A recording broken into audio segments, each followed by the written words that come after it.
రాజధాని అమరావతిలోని భారత అత్యున్నత న్యాయస్థానం ప్రధాన న్యాయమూర్తి జస్టిస్ సూర్యకాంత్ పర్యటన, దివ్యాంగ శక్తి పథకాన్ని ప్రారంభించిన ముఖ్యమంత్రి చంద్రబాబు, రాజధాని అమరావతిలో అమరజీవి పొట్టి శ్రీరాములు 58 అడుగుల ఎత్తైన కాంస్య విగ్రహావిష్కరణ కార్యక్రమం, ఇలాంటి ముఖ్యమైన అంశాలతో కూడిన మార్చి నెల అమరావతి సమాచార లేఖను ఇప్పుడు విందాం. వ్యాఖ్యానం ఐ. శ్రీనివాసరావు, ఆకాశవాణి ప్రతినిధి, అమరావతి. రాష్ట్ర రాజధాని అమరావతిలో నిర్మించిన హైకోర్టు న్యాయమూర్తుల నివాస గృహాల సముదాయాన్ని సుప్రీంకోర్టు ప్రధాన న్యాయమూర్తి జస్టిస్ సూర్యకాంత్ ఈ నెల 1వ తేదీన ప్రారంభించారు. సిఆర్డీఏ ఆధ్వర్యంలో 210 కోట్ల రూపాయల వ్యయంతో 33.20 ఎకరాల విస్తీర్ణంలో 36 మంది హైకోర్టు న్యాయమూర్తుల కోసం ఆధునిక సౌకర్యాలతో నివాస గృహాలను నిర్మించారు. భవిష్యత్ అవసరాలను దృష్టిలో ఉంచుకొని అదనంగా మరో 13 బంగళాలను నిర్మించేందుకు తగిన స్థలాన్ని కూడా కేటాయించారు. ప్రతి నివాస గృహాన్ని 7,841 చదరపు అడుగుల విస్తీర్ణంలో G+1 నమూనాలో నిర్మించారు. ఈ సందర్భంగా నిర్వహించిన కార్యక్రమంలో నివాస సముదాయ ప్రారంభోత్సవ శిలాఫలకాన్ని సుప్రీంకోర్టు ప్రధాన న్యాయమూర్తి జస్టిస్ సూర్యకాంత్ ఆవిష్కరించారు. అనంతరం న్యాయమూర్తుల బంగ్లాల ఆవరణలో మొక్కలు నాటారు. అవయవాల దానంలో భారతదేశంలోనే ఆంధ్రప్రదేశ్ రాష్ట్రం 6వ స్థానంలో నిలిచిందని రాష్ట్ర ఆరోగ్య శాఖ మంత్రి సత్యకుమార్ యాదవ్ వెల్లడించారు. National organ and tissue transplantation organisation రాష్ట్రాల వారీగా అవయవ దానం జాబితా 2025ను ప్రకటించిందని మంత్రి సత్యకుమార్ యాదవ్ తెలిపారు. రాష్ట్ర విభజన తర్వాత 2015లో ఏర్పాటైన జీవన్ దాన్ ద్వారా రాష్ట్ర వ్యాప్తంగా విస్తృత అవగాహన కార్యక్రమాలు నిర్వహించి ప్రజల్లో చైతన్యం తెస్తుందన్నారు. రాష్ట్ర వ్యాప్తంగా ఈ ఏడాది 2 నెలల కాలంలో 18 మంది బ్రెయిన్ డెడ్ అయిన వ్యక్తుల నుంచి 64 అవయవాలను స్వీకరించి 64 మంది జీవితాల్లో వెలుగులు నింపారని చెప్పారు. ఇది గడిచిన 2 సంవత్సరాలతో పోల్చుకుంటే గణనీయంగా అవయవదాన కేసులు పెరుగుతున్నాయి అని పేర్కొన్నారు.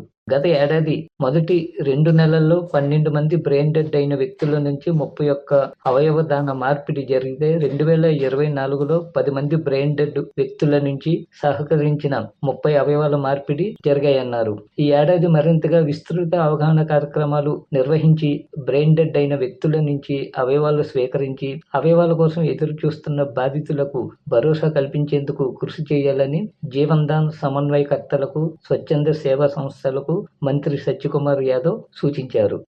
ఈ ఏడాదిలో మరో 5 లక్షల మంది మహిళలను పారిశ్రామికవేత్తలుగా తయారు చేయడమే రాష్ట్ర ప్రభుత్వ లక్ష్యమని ముఖ్యమంత్రి చంద్రబాబు నాయుడు స్పష్టం చేశారు.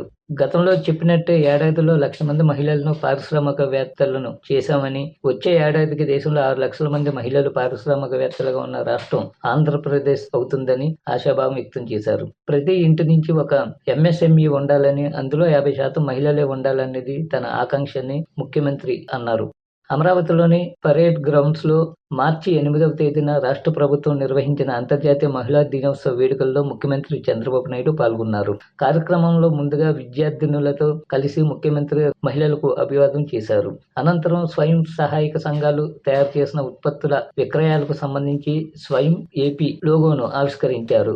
5 ఉత్తమ ఎంటర్‌ప్రెన్యూర్లకు వేదికపై సన్మానం చేసి అభినందించారు. 6,81,506 మంది మహిళలకు వివిధ విభాగాల నుంచి సబ్సిడీతో ఇచ్చే 10,100 కోట్ల రూపాయల రుణాలు మెగా చెక్కును కూడా ముఖ్యమంత్రి అందించారు. రాష్ట్రాన్ని అన్ని రంగాల్లో అభివృద్ధి చేసుకోగలిగినప్పుడే అమరజీవి పొట్టి శ్రీరాములకు నిజమైన నివాళి అర్పించినట్టు అవుతుందని ముఖ్యమంత్రి చంద్రబాబు నాయుడు స్పష్టం చేశారు.